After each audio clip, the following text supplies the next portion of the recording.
Hey, this is Ethan from the Flow Zone in Denver, Colorado. I'll be showing you how to install our Q36R quick release system onto the Fox 36 fork. This is going to make it so you can remove and install your wheel super easy, no tools necessary. For the video, we have removed the fork from the bike, just making it a little easier to show you how to install it. But you can totally install the system with a fork mounted to the bike. Here's the tools that we'll need for proper installation. A 4 and 5 millimeter hex, a low range torque wrench with a 4 and 5 millimeter hex, an 8 millimeter deep socket, preferably a 6-point, a 3/8 dowel or chopstick will work, and of course the Q36R system. Make sure to have your fork set up with the proper axle you plan to use. The QR36 system will work with both the 15 and 20 millimeter Fox factory axles.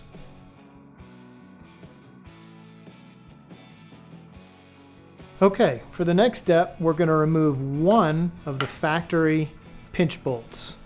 And we're going to replace that pinch bolt with a Q36R pinch bolt. It's a little longer. Do the next bolt. And you'll notice that the factory pinch block at the bottom will loosen up. Let that drop out, remove the factory bolt, and again, slide in the Q36R bolt. Careful not to dislodge or lose the slit shim. This slit shim is already in place from the factory and it's slid in between the slot and the dropout. Careful not to lose that. Make sure to duplicate this whole process on the opposite side at this point. Okay, for our next step, you're going to take your torque wrench with a 5 millimeter hex and set it to 2.1 Newton meters. This is the Fox recommended spec for the axle.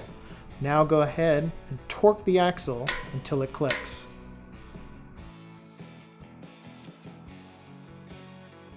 Okay, for the next step, we're going to take our stud and our supplied sticky dot and stick that sticky dot on the end of the stud's head.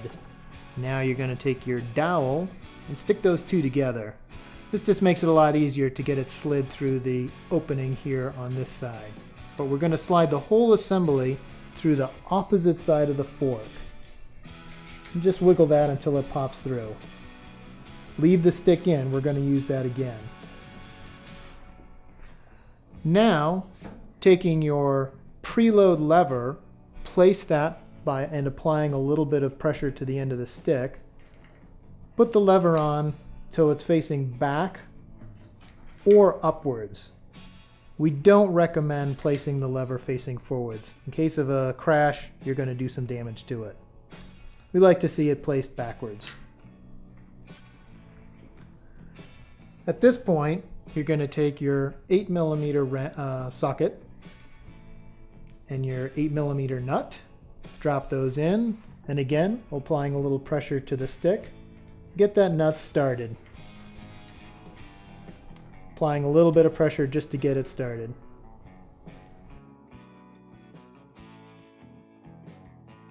Okay, now we need to torque the 8 millimeter nut. The nut does have a spec of 3.5 Newton meters, but that's difficult to judge since the inside of the nut does have a nylon locker. But just follow this cool way and we can do that without a torque wrench. Just get the nut till it bottoms out inside the handle. Now we're going to turn the wrench another 1/8 of a turn, and that should equal 3.5 Newton meters.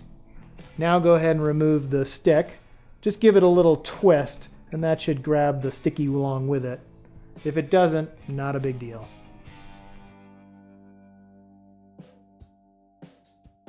For the next step, go ahead and remove the rebound cap. Just gives us a little more room to work with.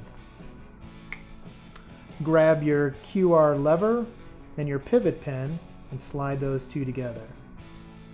Now, place the cam shoe with a rounded profile and seat that on top of the cam lever with its rounded profile.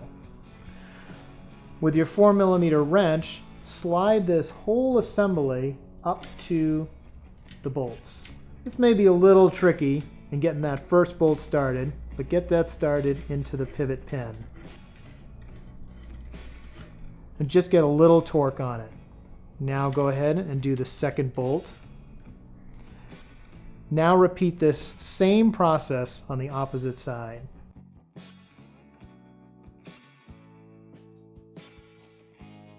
For the next step, go ahead and replace the rebound cap.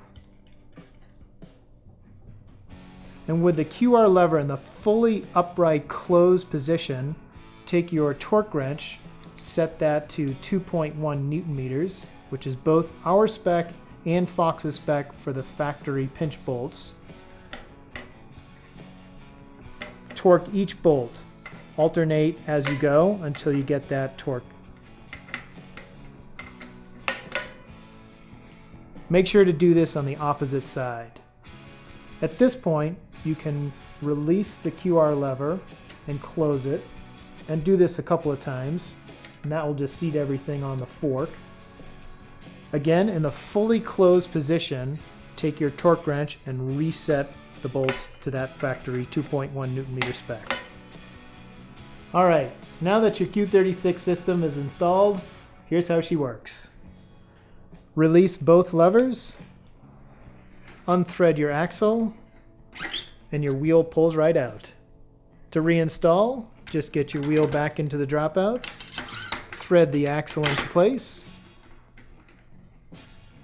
clock that lever to the same position as we did before, and fully close both QR levers. And now you're ready to ride.